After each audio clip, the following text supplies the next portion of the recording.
Here's a question for you. Are you using the internet to diagnose your medical problems? Dr. Chafu joins us with the top medical searches for 2015. Dr. Chafu, good morning. Good morning. Okay, Shally.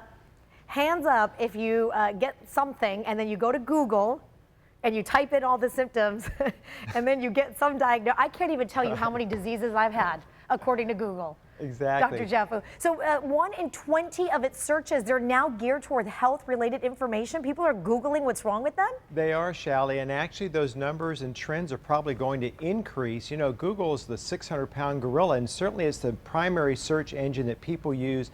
And for health issues, they did a recent study in the UK, Shally, and they found that about 11% of people that were searching for health-related issues were doing that because they felt like they could not get an appointment with their primary care physician. Another 11% felt that that was the case because they just couldn't get in soon enough. So it's certainly something that people are searching to get information. Shally, the important thing that's stressed to people is where to search. There's a lot of information on the web, Yes. but by the same token, there's a lot of disinformation. And it can be hard with someone with no medical background to navigate that. So I always tell my patients the best thing is to look for a site that's a .gov. So if you're looking for something, maybe the National Institutes of Health, the NIH, is a great site. You can go to WebMD. There are other sites. Various organizations, various societies like the American Academy of Pediatrics, the American Family Practice Society, Internal Medicine. There are other societies that are really helpful, that have public domains that you can go to and put in questions or search for information and get some information from a site that's very reputable. Okay, so look, let's be honest. You're a doctor. I know I've done this and I probably made my doctors mad. You punch in and they're, okay, sniffly nose, a little bit of a fever. Okay, the doctor says, Shally, relax. It's a little bit of a cold or you have a virus, and I think it's something way bigger than that. So Sure. you're saying be super careful when you're doing these searches on the internet. Like, just call your doctor, maybe. You know, it's really the best ideas, and certainly, you know, physicians oftentimes will have a number to call. There are helplines that are run by nurses, by various hospitals.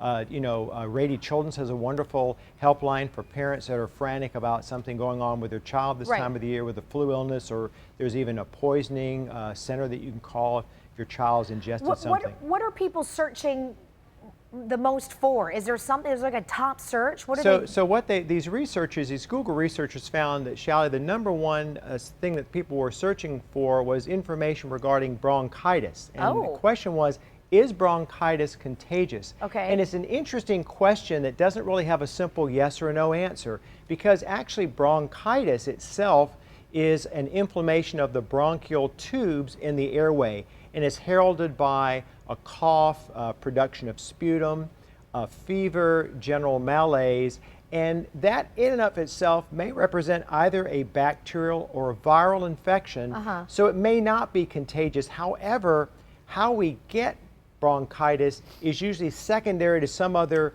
respiratory illness like a flu or cold, which of course is contagious. So, I learned that. Okay, what else are people Googling? I won't tell you what I've been Googling. Okay. I'll keep that to myself. But what else are they Googling? So people are searching for information about just general health issues. For example, how many calories a day should I consume? And again, that's not an easy question to answer. Again, the NIH has recently put out this year a very effective calorie counter. So for example, someone that's 5'4", a woman that's rather sedentary, may only consume about 1,400 calories a day, but that same person is exercising heavily. The average consumption of calories might be 1,900 calories. And so that's information that, again, you can find off the NIH's recent website.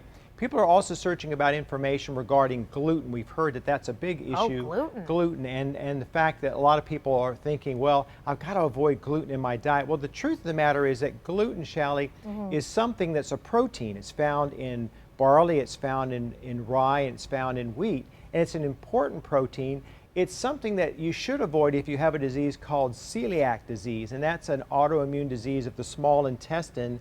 And those patients are exquisitely sensitive to gluten. But we must remember that gluten is actually an important part of many of these bread products we talked about. And a lot of these wonderful bread products are important in our digestive system, in helping keeping our blood pressure lower, our cardiovascular system, heart disease reduced. So again, it's it's being careful in terms of what you recommend.